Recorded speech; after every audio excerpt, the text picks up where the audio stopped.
These games keep on giving even the second time around. Today we are going to be looking at my top 5 remakes in video game history. These are games that have stayed true to their original content while benefiting from technical improvements as well as new additions. This does not include games like Fallout 3 that were reboots of their series and not remakes, as well as transitional games, for example like Mario switching over to 3D and Super Mario 64. Lastly, I will not be including remasters as they tend to use the same code with improved textures or upscaled to HD only. If you don't see the game you think I would like on this list, then it's most likely it doesn't meet these requirements. Counter-Strike has been a gaming staple for years and has many iterations, starting from Counter-Strike 1.6, moving to Counter-Strike Source, and then finally to Counter-Strike Global Offensive. However, I am here to speak about Counter-Strike Source. This is quite an amazing remake. In my mind, as it improved what made the original great, was able to make it more available so more players could play it. The game was worked on from scratch, giving the game its unique look that kept true to 1.6. It included such new features as better lighting, custom skyboxes, sounds, better mechanics. It's all that a Counter-Strike 1.6 fan could ask for. I feel because of this remake also is why the newer game, Global Offensive, is still going strong today, because Counter-Strike Source was able to secure such a big fan base. Most Sierra games, when originally released, were text-based adventure games, running on an engine called AGI.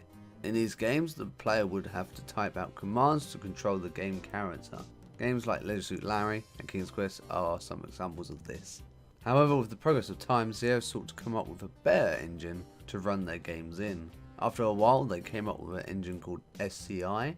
Sierra applied this engine to their older games to make them more graphically appealing. However, they did not stop there. Not only did SCI allow Sierra to improve the graphics of their newer and older games, it also allowed them to develop a whole new way to play the game. This came in the form of mouse actions and a drop-down menu. By using this system, it made the player able to control the character with much more ease compared to typing out every single command.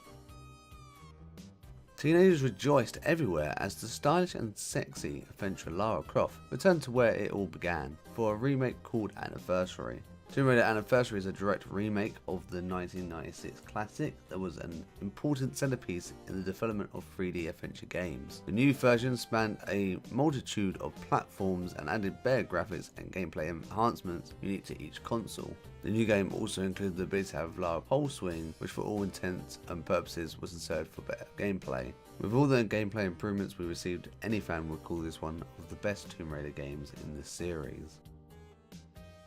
The original Resident Evil came out when 3D games were still taking off, making it not the best of aging games out there. However, Capcom knew this, so they began working on one of the best remakes the series will most likely ever have. Resident Evil on the GameCube is a huge improvement over its predecessor. It boasts some top-notch graphics, which help the game feel more atmospheric and generally scary, unlike the original which had a lot of brightly washed out colours.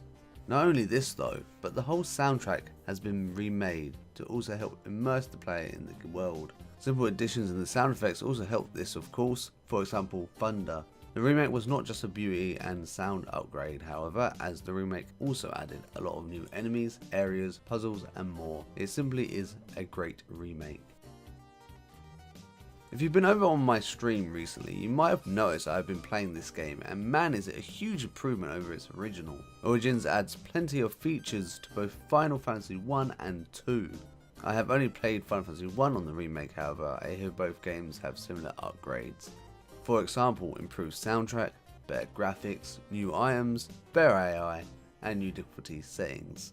It's a game that I'm not sure a lot of people know about. The remake just ticks all the right boxes to make the game just feel very immersive. I personally think this is how the designers wanted the original to be, but couldn't due to technology limitations of the time. This is definitely a good collector's item for any Final Fantasy fan, and I highly recommend it as it just generally is a good remake. Hi guys, welcome to the video. Hopefully you enjoyed yourself. Apologies about the quality on this one. You might have noticed it's a little lower on my quality scale. That's just due to time constraints. I've been really limited on what I can do this week, just due to work reasons. So I do apologise. There will be a video out on Monday, which will be Insightful Levels, and a Friday video related to that as well. And lastly, I want to just let you guys know, the week of E3, which is the week after next, I'll be taking a break from Insightful Levels and my top lists, because I will be doing reaction videos instead to E3 presentations. There you go, got there in the end. But thanks for tuning in. Hopefully you enjoy yourself. Don't forget you can leave a comment underneath to give some feedback. And I'll catch you next time.